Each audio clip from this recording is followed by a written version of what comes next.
तर नमस्कार मित्रांनो, मी फिटनेस कोच अमर आणि आज आपण या व्हिडिओमध्ये बोलणार आहोत व्हिज्युअल फॅटबद्दल. बऱ्याच लोकांना जोपर्यंत पोटावरचं आपलं फॅट जे असतं त्याला आपण व्हिज्युअल फॅट बोलतो आणि त्याचे काही साईड इफेक्ट्स आहेत याबद्दलची माहिती बऱ्याच लोकांना नसते. आता लोकांचा प्रॉब्लेम कसा होतो, जोपर्यंत एखादा आजार होत नाही किंवा जोपर्यंत एखादा मेजर त्रास आपल्या डेली ॲक्टिव्हिटीमध्ये आपल्याला होत नाही, तोपर्यंत आपण बऱ्याचदा या सर्व गोष्टी इग्नोर करतो. आणि इग्नोर करत असताना आपल्याला आपल्या शरीरामध्ये जे बदल होत असतात किंवा जे निगेटिव्ह बदल होत असतात त्याची सुरुवात झालेली असते. पण अचानकच जेव्हा एखादा त्रास सुरू होतो तेव्हा आपल्याला कळतं की हे आता खूप सिरियस गोष्ट आहे. मेजरली आपल्या पोटाच्या एरियामध्ये जे आतल्या साईडला काही ऑर्गन्स आहेत व्हिज्युअल फॅटच्या आतमध्ये, लिव्हर, किडनी आणि इंटेस्टाईन्स. तर आपण इमॅजिन करू शकतो की जेव्हा आपल्या शरीरावरती एक 20-25 किलोचं प्रेशर पडतं, जर आपण इमॅजिन केलं की आपण एक 25 किलोचं पोतं घेऊन फिरतोय, तर आपण दिवसभर ते पोतं घेऊन फिरू शकू का? तासाभरातच आपल्याला कंटाळा येऊन लागेल किंवा आपलं अंग दुखायला लागेल. पण आपल्यापैकी बरेच जण 10, 15, 20 किलोचं वजन जे आहे ते आपल्या बॉडीमध्ये कॅरी करतात.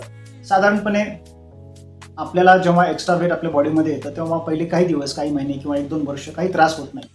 पण नंतर बॅक पेन, गुडघेदुखी, तासदुखी किंवा काही पोटाचे आजार अशा विविध अडचणी आपल्या शरीरामध्ये सुरू होतात. आता बेसिकली लिव्हर, किडनी आणि इंटेस्टाईन या सर्वांचं आपल्या शरीरामध्ये प्रचंड महत्त्व आहे. हे आपल्या बॉडीमधल्या बऱ्याचशा गोष्टी 90% जे आपल्या बॉडीमध्ये फंक्शनिंग होतं ते यांच्या थ्रू होतं. ब्लड फिल्टर करणे, आपल्या डायजेशन सिस्टीम चांगली ठेवणे, आपली इम्युनिटी स्टेबल करणे किंवा आपल्या बॉडीमधला ॲसिड बॅलन्स मेंटेन करणे. तर या सगळ्या गोष्टी जे 2-3 ऑर्गन्स आपल्या बॉडीमधले करत असतात 24/7. आणि जर यांच्यावरती 5, 10, 15, 20 किलोचं प्रेशर आलं तर तुम्ही इमॅजिन करू शकता की त्यांचं फंक्शनिंग जे आहे ते 30, 40, 50% कमी होऊ शकतं. आणि त्यामुळे होणारे जे आजार आहेत, व्हिज्युअल फॅट वाढल्यामुळे होणाऱ्या आजारामध्ये हार्ट स्ट्रोक आहे, डायबिटीज आहे, BP आहे. तर हे सगळे आजार या सर्व आजारांपासून आपण कायमचे दूर होऊ शकतो, फक्त आपण आपल्या पोटावरचं फॅट जेव्हा कमी करू तेव्हा.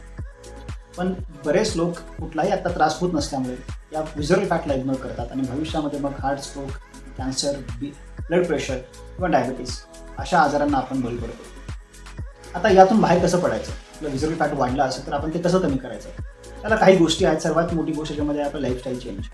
आपली लाईफस्टाईल खराब असेल, ज्यामध्ये आपल्याला खाण्यापिण्याच्या सवयी आपल्या खराब असतील किंवा आपण व्यायाम करत नसू, तर याचा कुठे ना कुठे आपल्या व्हिज्युअल फॅटवरती 100% परिणाम होतो. तर दररोज व्यायाम करणे, चांगला आहार घेणे, अल्कोहोल बंद करणे, झोप चांगली करणे, वेळेवर उठणे, वेळेवर झोपणे, दिवसभर ॲक्टिव्ह राहणे, अशा काही गोष्टी आपण जर करायला सुरुवात केली तर आपल्या पोटावरचं फॅट कमी होऊ शकतं. आता पोटावरचं फॅट कमी करताना लोकांना प्रचंड घाई असते. जर ते फॅट वाढायला 3, 4, 5 वर्ष लागली असतील तर लोकांना एका महिन्यामध्ये रिझल्ट हवा असतो. तुम्हाला कमीत कमी 6 महिने, 1 वर्ष स्वतःला चांगल्या लाईफस्टाईलमध्ये आणावं लागेल. आणि असं करत असताना तुमचा पेशन्स हा खूप महत्त्वाचा आहे, कारण बऱ्याच लोकांना पेशन्स नसतो आणि त्यामुळे थोडाफार प्रयत्न करून ते लोक सोडून देतात. पण जर तुम्हाला या अशा महाभयंकर आजारांपासून लांब राहायचं असेल तर पोटावरचं फॅट वाढू नका देऊ. आणि वाढलं असेल तर त्वरित त्यावर काही ना काही ॲक्शन तुम्ही चालू केली पाहिजे. व्हिडिओ आवडला असेल तर शेअर करा, सबस्क्राईब करा. काही प्रश्न असतील तर तुम्ही कमेंट्समध्ये विचारू शकता. थँक्यू.